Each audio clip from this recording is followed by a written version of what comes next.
بسم اللہ الرحمن الرحیم۔ بچوں، کل ہم نے نبی اکرم صلی اللہ علیہ وسلم کی جو ہماری نصاب میں 12 منتخب حدیثیں ہیں ان میں سے پہلی 10 حدیثیں پڑھی تھیں۔ آج ہم نے 11ویں حدیث پڑھنی ہے۔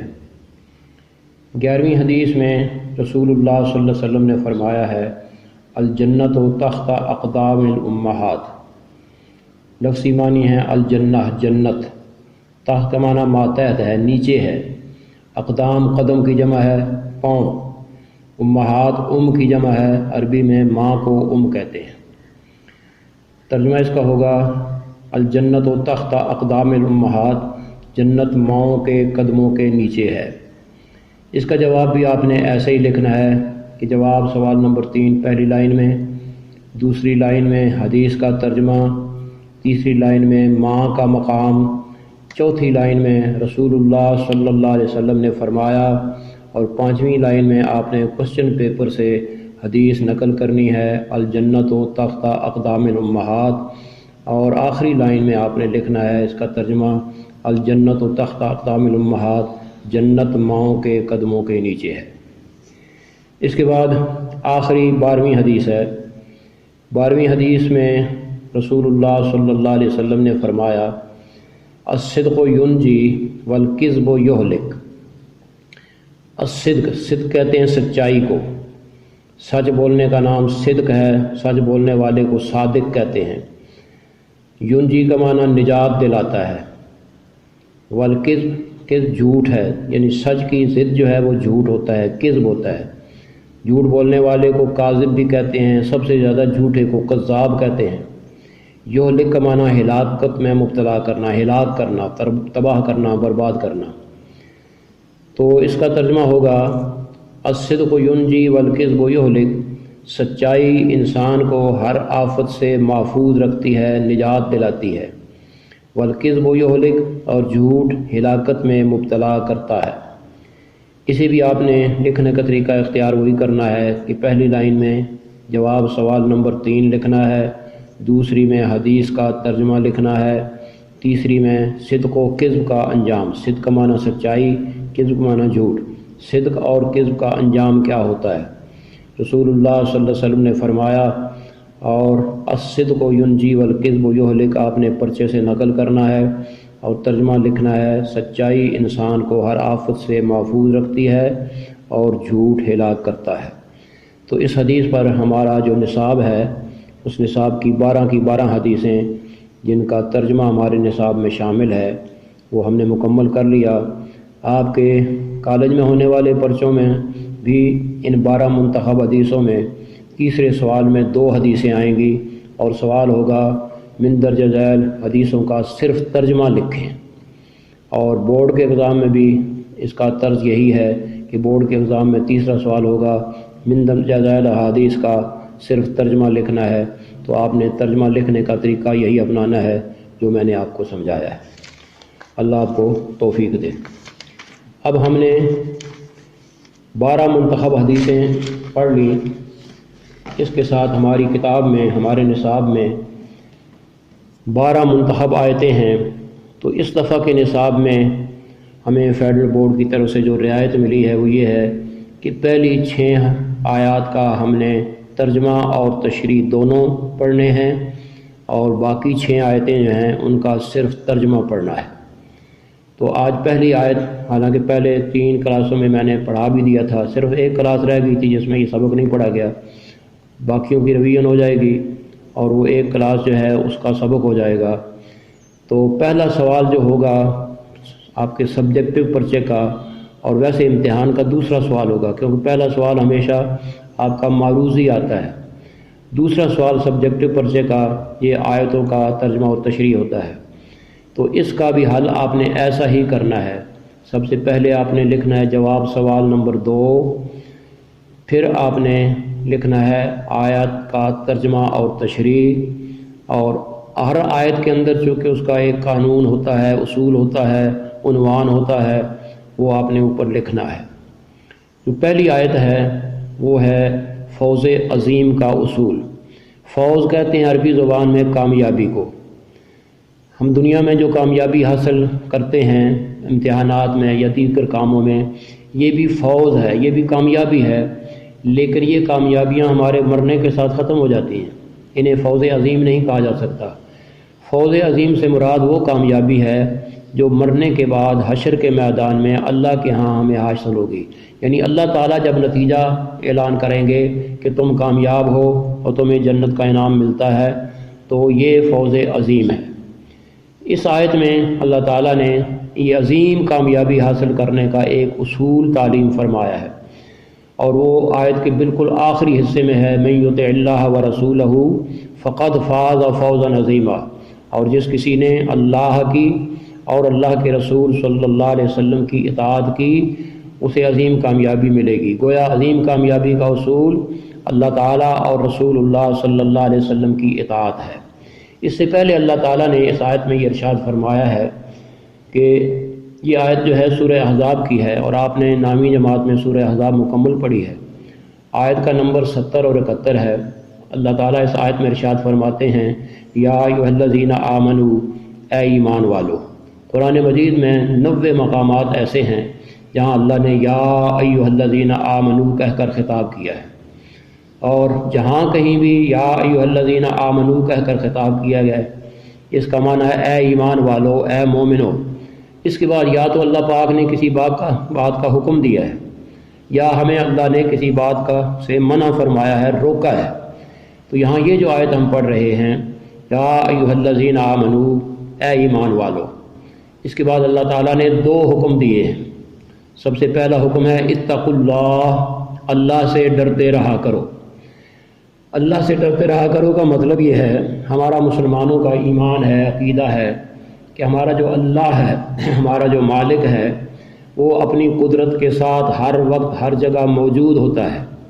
جب ہر وقت موجود ہوتا ہے تو اپنی قدرت کی آنکھ سے ہمارے ہر کام کو، ہمارے ہر فعل کو، بلکہ ہم اگر کوئی اشارہ بھی کریں تو میرا اللہ دیکھ رہا ہوتا ہے، اور چونکہ موجود ہوتا ہے اس لیے ہم اگر سرگوشی میں بھی بات کریں گے تو اللہ تعالیٰ ہماری باتوں کو سن رہا ہوتا ہے۔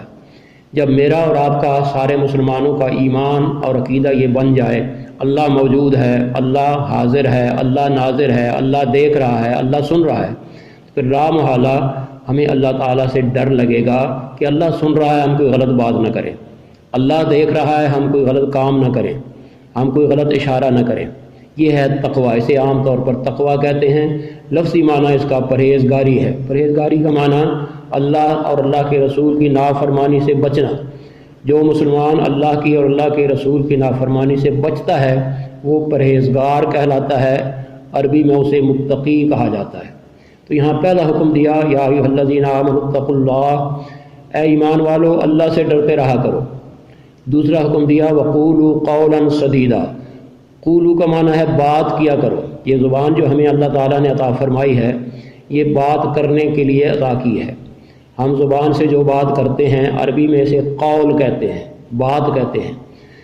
تو قولو کا معنی بات کرو، یعنی بات کرنے سے منع نہیں کیا، حکم دیا قولو، باتیں کیا کرو، لیکن زبان سے نکلنے والے باتیں جو ہیں ان میں ایک خوبی ہونی چاہیے کہ وہ قول سدید ہونا چاہیے۔ سدید کا لفظی معنی تو ہے سیدھی بات، یعنی آپ کی بات میں ہیر پھیر نہ ہو، ایج پیچ نہ ہو، اس میں کوئی گڑبڑ نہ ہو، سیدھی سادھی بات ہونی چاہیے۔ لیکن قول سدید میں 3 خوبیاں ضرور ہونی چاہیے۔ نمبر 1، وہ ایسی سچی بات ہونی چاہیے جس میں جھوٹ نہ ہو۔ نمبر 2، وہ ایسی اچھی بات ہونی چاہیے جس میں کوئی برائی نہ ہو۔ اور نمبر 3، وہ ایسی مفید اور فائدہ مند بات ہونی چاہیے جس سے بات کرنے والے کو بھی فائدہ پہنچے اور بات سننے والے کو بھی فائدہ پہنچے۔ تو قولوا قولا سدیدا کا معنی یہ ہوا کہ اے ایمان والو اپنی زبان کو قابو میں رکھا کرو۔ انگریزی میں بھی کہا جاتا ہے ہولڈ یور ٹنگ، اس کا مطلب یہی ہے قولوا قولا سدیدا، یعنی بات کرنے سے پہلے سوچو پھر بات کرو۔ آپ نے انگریزی میں بھی محاورہ پڑھا سنا ہوگا کہ تھنک بیفور یو اسپیک، بولنے سے پہلے سوچا کرو میں کیا کہہ رہا ہوں، کیسی کہہ رہا ہوں، سچی بات ہے، جھوٹی بات ہے، اچھی بات ہے یا بری بات ہے۔ تو یہاں اللہ نے یہ 2 حکم دیے، یا ایھا الذین آمنوا اتقوا اللہ وقولوا قولا سدیدا، اے ایمان والو اللہ سے ڈرتے رہا کرو اور سیدھی باتیں کیا کرو۔ یہاں اللہ نے فرمایا کہ یہ دو کام جو میں نے تمہیں کہے ہیں، ان دو حکموں پر، ان دو کاموں پر اگر عمل کرو گے تو تمہیں نقد فائدہ ملے گا۔ پہلا نقد فائدہ یہ ہوگا کہ یصلح لکم اعمالکم، تمہارے اعمال سنور جائیں گے، تمہارے اعمال کی اصلاح ہو جائے گی۔ ظاہر ہے ایک مسلمان اللہ کو حاضر ناظر سمجھ کر جب اپنے آپ کو قابو میں رکھے گا، غلط کام نہیں کرے گا تو اس کے سارے اعمال ٹھیک ہو جائیں گے۔ جب غلط بات نہیں کرے گا اعمال صالح ہو جائیں گے۔ تو ان دو حکموں پر عمل کرنے سے انسان کی زندگی نیک بن جاتی ہے، اسے نیک کام کرنے کا موقع ملتا ہے، نیک کام کرنے کی توفیق مل جاتی ہے۔ اور قرآن مجید میں نیکی کی ایک خوبی یہ بیان کی گئی ہے کہ ان الحسنات یذہبن السیئات، نیکیاں گناہوں کو مٹا دیتی ہیں، نیکیاں گناہوں کو ختم کر دیتی ہیں۔ تو انسان کی زندگی کے اعمال جب نیک ہو جاتے ہیں تو چھوٹے چھوٹے گناہ خود بخود معاف ہو جاتے ہیں، اللہ پاک انہیں معاف کر دیتے ہیں۔ یہ دوسرا فائدہ ہے، یصلح لکم اعمالکم، پہلا فائدہ تمہارے اعمال کی اصلاح ہو جائے گی، ویغفر لکم ذنوبکم، تمہارے گناہوں کی بخشش ہو جائے گی۔ اور آخر میں، پہلے میں نے آپ کو کہہ دیا کہ آخر میں اصول ہے فوز عظیم کا، من یطع اللہ ورسولہ فقد فاز فوزا عظیما، جس کسی نے اللہ کی اور اللہ کے رسول کی اطاعت کی اسے عظیم کامیابی ملی۔ اطاعت نام ہے اللہ اور اللہ کے رسول کا حکم سننا، پہلی بات۔ دوسری بات، سننے کے بعد ماننا، اور ماننے کے بعد اس پر عمل کرنا۔ جس حکم کو ہم نے سنا، مانا اور مان کر عمل کیا، ہم نے گویا اللہ کی اطاعت کر لی اور اللہ کے رسول صلی اللہ علیہ وسلم کی اطاعت کر لی۔ تو انسانی کامیابی کا راز اطاعت الہی اور اطاعت رسول میں ہے۔ اللہ مجھے بھی توفیق دے اور آپ کو بھی توفیق دے اور سارے مسلمانوں کو توفیق دے۔ اگلی آیت ہے بیٹا، یہ ہے اسوہ رسول اکرم صلی اللہ علیہ وسلم۔ آپ اپنی کتاب اگر دیکھیں تو آپ کی کتاب کا جو تیسرا چیپٹر ہے، تیسرا باب ہے، اس باب کا عنوان ہی اسوہ رسول اکرم صلی اللہ علیہ وسلم ہے۔ یہی آیت اس تیسرے باب کے اوپر جناب عنوان کے نیچے پہلی لائن میں لکھی ہوئی ہے۔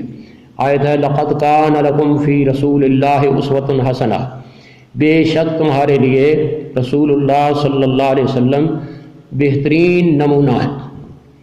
لقد کا معنی البتہ تحقیق، بے شک، یہ بات بڑی پکی ہے۔ لقد کا جہاں کہیں بھی قرآن مجید میں لفظ آیا ہے، اس کا معنی اس بات میں شک نہیں ہے، یہ بڑی پختہ بات ہے، بڑی پکی بات ہے، اس بات میں شک کی گنجائش نہیں ہے۔ لقد کانا کا لفظی معنی ہے، فی کا معنی میں، اور رسول اللہ، یہ بات یاد رکھیں۔ رسول اللہ کا ترجمہ کرتے ہوئے عام بچے یہ غلطی کرتے ہیں، آپ کے لکھتے ہیں، یعنی ترجمہ کرتے ہیں بے شک آپ بہترین نمونہ ہیں۔ رسول اللہ کا معنی آپ نہیں ہے۔ اگر رسول اللہ کا معنی آپ کیا جائے تو پھر ہم کلمے میں کیا کریں گے؟ کلمے میں پڑھتے ہیں ہم لا الہ الا اللہ محمد رسول اللہ، تو لا الہ الا اللہ محمد تو ہو گیا، آگے کیا کہیں گے؟ محمد کیا ہیں؟ آپ ہیں۔ یہ بہت بڑی غلطی ہے، یہ ہمیں نہیں کرنی چاہیے۔ تو لقد کان لکم فی رسول اللہ اسوۃ حسنہ، بے شک تمہارے لیے رسول اللہ صلی اللہ علیہ وسلم میں بہترین نمونہ ہے۔ اب اس نمونے کی ضرورت کیا ہے؟ اللہ تعالیٰ نے تمام انسانوں کو اور جنوں کو عبادت کے لیے پیدا کیا ہے، اور عبادت نام ہے اللہ تعالیٰ کی مرضی کے مطابق زندگی گزارنے کا، اللہ کے حکم کے مطابق زندگی گزارنے کا۔ جو انسان اللہ کی مشیت، اللہ کی مرضی، اس کی رضا کے مطابق، اللہ کے احکام کے مطابق زندگی گزارتا ہے، وہ ذاتی کام جو کرتا ہے نا، وہ بھی عبادت ہے۔ مثال کے طور پر کھانا ہماری ذاتی ضرورت ہے، لیکن اگر ہم کھانا اللہ کی حکم کے مطابق، اللہ کی رضا کے مطابق، اس کے رسول کے طریقے کے مطابق کھائیں گے تو یہ کھانا بھی ہمارا عبادت ہو جائے گا، حالانکہ یہ ضرورت ہے۔ اور عبادت کا سب سے بڑا مقام تو وہ ہے جو عبادتیں اللہ نے ہم پر فرض کی ہیں، مثلا نماز پڑھنا فرض ہے، روزہ رکھنا فرض ہے، صاحب مال آدمی پر، صاحب نصاب پر زکوٰۃ ادا کرنا فرض ہے، صاحب استطاعت پر حج کرنا فرض ہے۔ تو یہ ساری عبادات شامل ہیں۔ تو ان ساری عبادات کے بارے میں ہمارے لیے کوئی نمونہ ہونا چاہیے۔ دیکھیں، آپ سائنس سبجیکٹ سے جو بچے ہیں، آپ اپنی کلاس میں تھیوری پڑھتے ہیں، اور اس کے بعد بعض چیزیں ہوتی ہیں جو زبانی سمجھ نہیں آتی، آپ کو آپ کے اساتذہ لے جاتے ہیں لیبارٹری میں، اور وہی باتیں آپ وہاں تجربہ کرتے ہیں، دیکھتے ہیں، تو یہ ہے پریکٹیکل۔ تو اللہ کا کریم نے یہاں ہمارے ساتھ یہ مہربانی فرمائی کہ اگر تمہیں اپنے عقائد میں بہترین نمونے کی ضرورت ہے کہ سب سے اچھا عقیدہ کیا ہے، مجھے کون سا عقیدہ رکھنا چاہیے، کون سا میرا عقیدہ نہیں ہونا چاہیے، عقائد میں بھی ہمارے لیے بہترین نمونہ محمد الرسول اللہ صلی اللہ علیہ وسلم کے عقائد ہیں۔ اگر میرے اور آپ کے اور مسلمانوں کے عقائد رسول اللہ صلی اللہ علیہ وسلم کے عقائد کے مطابق ہیں تو ٹھیک ہیں۔ اسی طرح عبادات ہیں، نماز ہے، روزہ ہے، زکوٰۃ ہے، حج ہے، یہ بھی نبی علیہ الصلوۃ والسلام کے نمونے کے مطابق ہوگا تو عبادت بنے گی، حضور کے نمونے کے مطابق نہیں ہوگا تو نہیں ہوگی۔ مثلا آپ دیکھیں سب سے بڑی بنیادی اہم عبادت نماز ہے۔ نماز کے لیے قرآن مجید میں لفظ صلاۃ استعمال ہوا ہے، اور صلاۃ کے عربی زبان میں بہت سارے معنی ہیں۔ صلاۃ کے ایک معنی دعا بھی ہے، صلاۃ کے ایک معنی درود شریف پڑھنا بھی ہے، صلاۃ کے ایک معنی نماز بھی ہے۔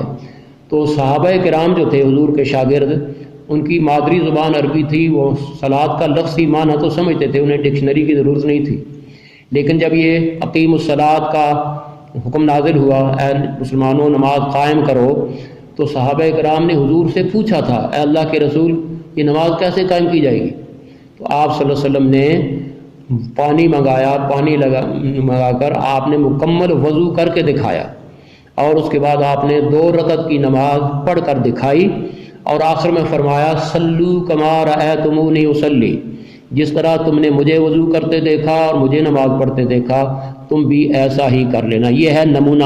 گویا نبی علیہ الصلوۃ والسلام نے نماز پڑھنے کا اور وضو کرنے کا خود عملی نمونہ پیش فرمایا، اور ہمارے لیے اللہ کا قانون یہ ہے کہ ہمیں رسول اللہ کے طریقے کے مطابق وضو کرنا چاہیے، حضور کے نمونے کے مطابق نماز پڑھنی چاہیے۔ حضور علیہ السلام نے جو آخری حج فرمایا، جو آپ کا پہلا حج تھا، قدم قدم پر آپ صحابہ کو کہہ رہے تھے یہ دیکھو میں کیسے کر رہا ہوں، تم نے بھی ایسا ہی کرنا ہے۔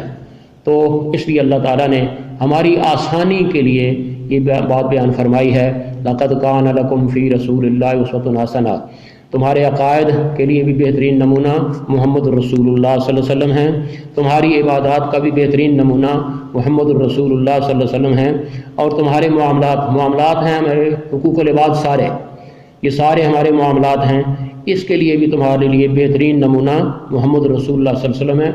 اور آپ کا اخلاق چونکہ اللہ کے فرمان کے مطابق انک لعلی خلق عظیم، آپ عظیم اخلاق کے مالک ہیں، لہذا اخلاقی لحاظ سے بھی حضور علیہ الصلوۃ والسلام کا حسن خلق جو ہے یہ ہمارے لیے بہترین نمونہ ہے۔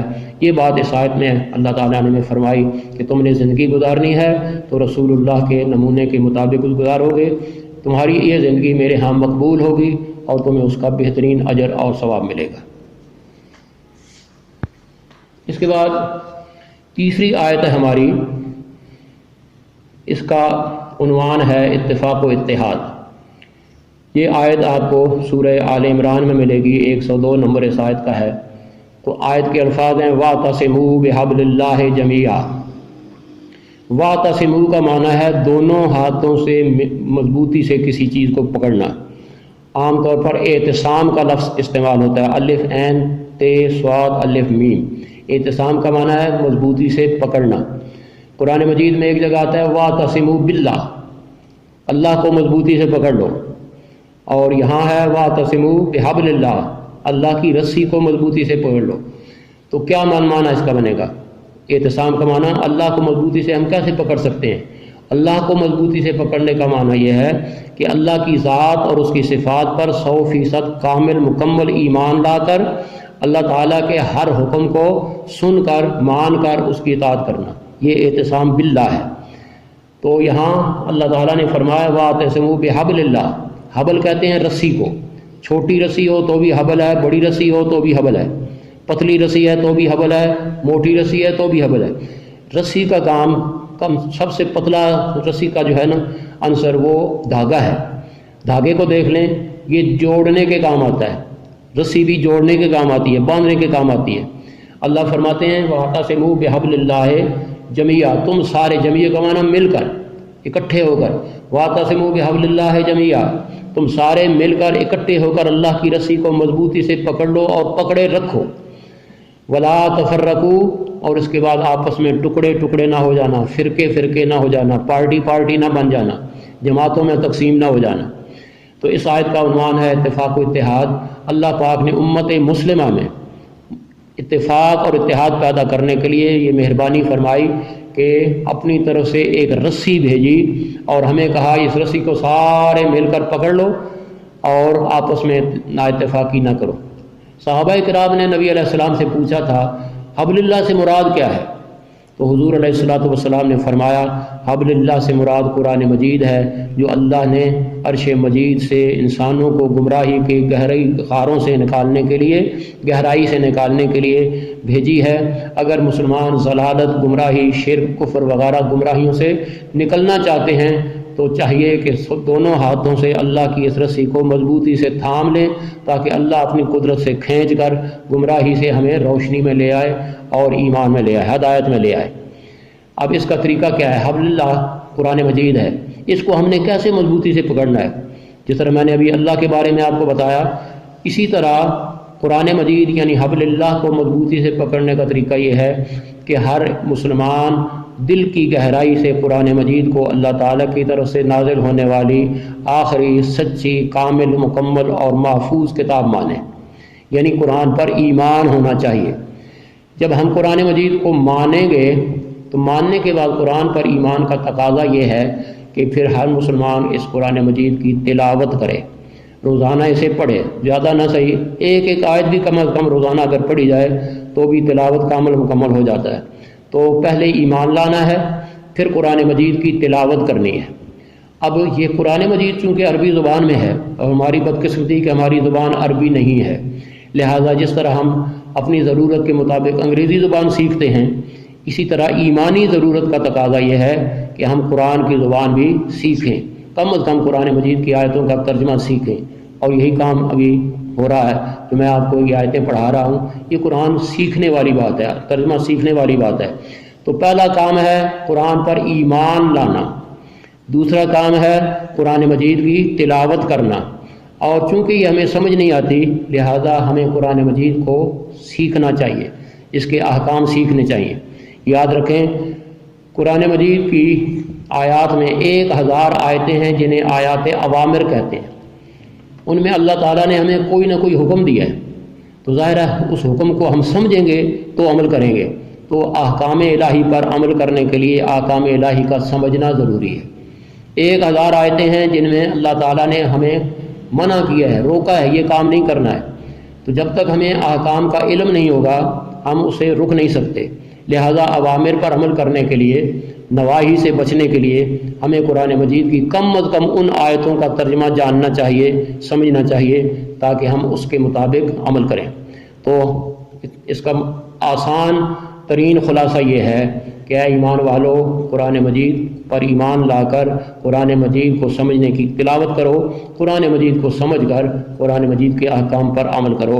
اگر سارے مسلمان اس ایک بات پر متفق ہو گئے تو آپس میں جو ہماری یہ پارٹی بازی ہے، فرقہ واریت ہے، یہ ختم ہو جائے گی اور مسلمانوں میں اتفاق اور اتحاد پیدا ہو جائے گا۔